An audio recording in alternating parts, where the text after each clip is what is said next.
green card.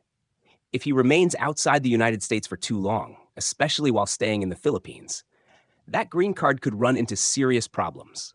Now, do I think he'll somehow land in North Korea or Mogadishu or somewhere that extreme? Probably not. But he might pass through a third country. Maybe end up in Dubai, Europe, or even somewhere that says, sure, give us some money, we'll give you residency. No problem.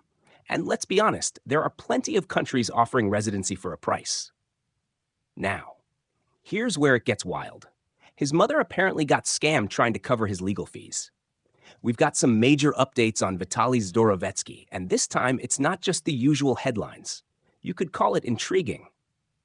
Or straight up shocking. Because yes, Vitali is now trying to purchase citizenship in another country. That's right, he's buying citizenship. You might be asking yourself, wait, isn't he already a citizen of both the US and Russia? Why would he need a third?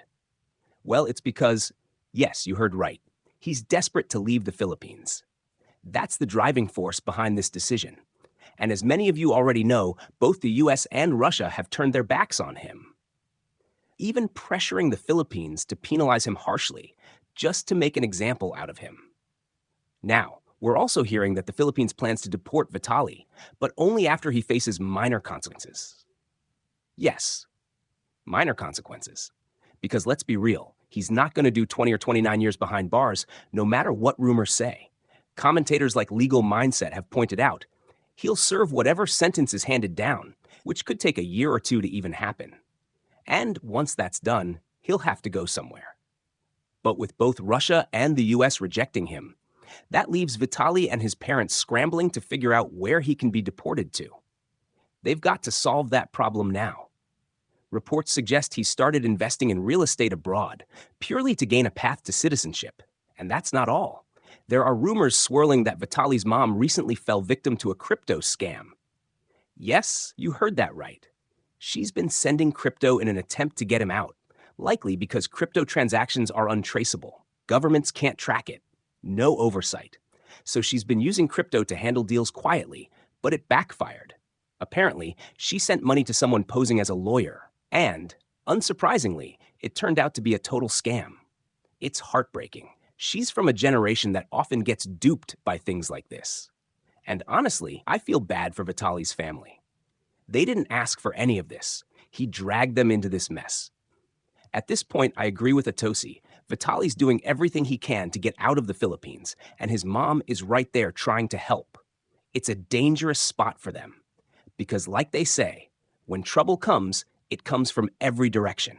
That's exactly what's happening now. They've lost nearly everything. They bribed officials in the Philippines.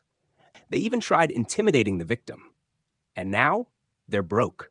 They sold their home, and to top it off, they were scammed. So imagine this. If he now tries to buy citizenship somewhere else, how much more will it cost him? And remember, this last scam earned them absolutely nothing in return. It's a devastating situation for Vitali. If all their money disappears, they'll end up begging in some low-income country. It'll be a disaster. Legal Mindset has even raised the question, where does Vitali go next? Russia's out. The US won't take him back either. His green card is basically invalid at this point. He's been out of the country too long, plus he's got a criminal record now. I'll get deeper into that in a later video. But for now, let's focus on why the US and Russia have rejected him and where he might end up. Back to that green card. If he stays out of the US long enough, especially while in the Philippines, yes, he's going to face immigration issues.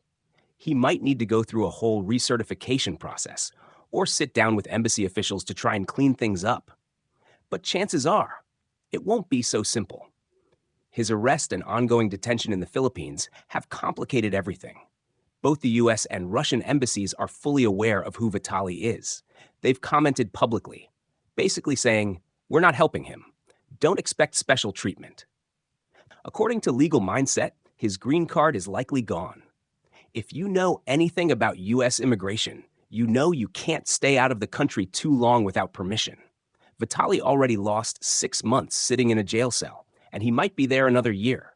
The US Embassy doesn't want him back. They've made it clear they won't accept his deportation. And with Trump-era immigration policies still having influence, Vitali won't catch a break there either. Almost everyone agrees his US green card is finished, and no amount of reapplication will save it. So, where does that leave him? Well, with Russia also turning him away, his only option might be a third country, possibly a developing country, because he still has some money left and his US dollars will stretch further there. But will any of those countries offer him safety or stability? That's still unclear. You tell me, what do you think? Legal Mindset raised that question, and I think it's valid. Both embassies, Russian and American, are keeping an eye on him. They're watching every move. So even when he gets out, he's not going to slip through unnoticed. Now, do I believe he'll end up in a country like North Korea or Mogadishu? Highly unlikely. More realistically, he might bounce through a few places, maybe Dubai, South America, or Europe, until he finds a nation that says, sure, pay up and we'll give you residency. There are plenty of those out there. And I actually agree with Legal Mindset on this. Right now, a lot of countries are openly selling residency and even full citizenship. That's why this story is coming to a head. It's all pointing in one direction. Vitali needs new citizenship, and he's going to buy it. Sooner or later, we'll all hear about which country he picks. Word is he might choose a mid-tier nation, not too poor, not too expensive, so he can lay low without burning through his remaining cash.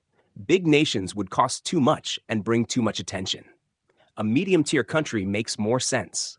That's my guess. What do you think? Where will Vitali end up next? Let me know in the comments.